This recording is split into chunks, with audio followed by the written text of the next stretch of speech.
Hi hello வணக்கம் எல்லாருக்கும். இன்றைக்கி நம்ம என்ன பார்க்க போகிறோன்னா சிக்கன் கிரேவி வந்து எப்படி பண்ணுறதுன்னு பார்க்க போகிறோம். அதுக்கு வந்து இஞ்சி கட் பண்ணிக்கணும். அதே மாதிரி நம்ம பூண்டையும் அதே மாதிரி கட் பண்ணி வச்சுக்க வேண்டியதுதான்.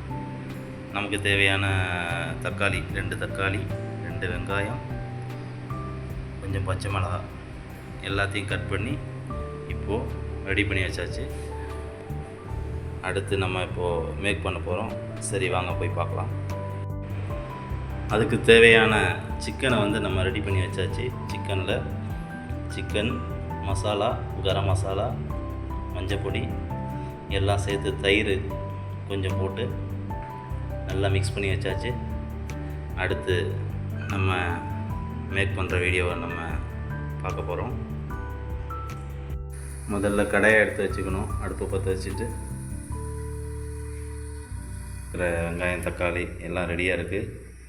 அடுத்து நம்மளோட சிக்கனும் பார்த்திங்கன்னா சிக்கனும் ஃபுல்லாக ரெடியாக இருக்குது, நல்லா ஊறி இருக்குது. நம்ம இப்போது கடாயில் எண்ணெயை ஊற்றியாச்சு.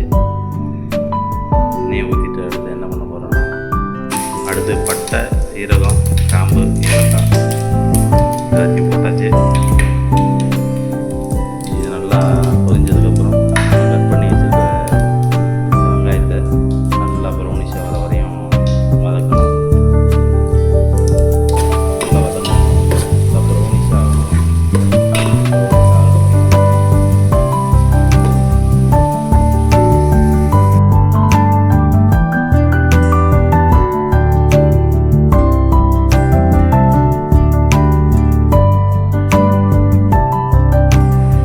சிக்கன் நல்லா கிரேவி நல்லா மிக்ஸ் ஆகிருக்கு, நல்லா கொதிச்சுக்கிட்டு இருக்குது. நல்லா சிக்கன் வேகிற வரையும் நல்லா கொதிக்க வேணும். மசாலாலாம் நல்லா அப்போ தான் நல்லா செய்கிறோம். அதுக்கப்புறம் தான் தக்காளியை போடணும். நல்லா சிக்கன் வந்து நல்லா வேகட்டும். வெந்ததுக்கப்புறம் வந்து நம்ம தக்காளியை போடலாம். இப்போது தக்காளி போட்டாச்சு. தக்காளி நல்லா வேகிற வரையும் இன்னும் கொஞ்சம் நேரம் நல்லா பாயில் ஆகி எண்ணெய் வந்து திரிஞ்சு அப்படியே மேலே வந்து வரும். அது வரையும் நல்லா பாயில் ஆகும். சிக்கன் நல்லா வெந்தால் தான் நல்லா டேஸ்ட்டாக இருக்கும்.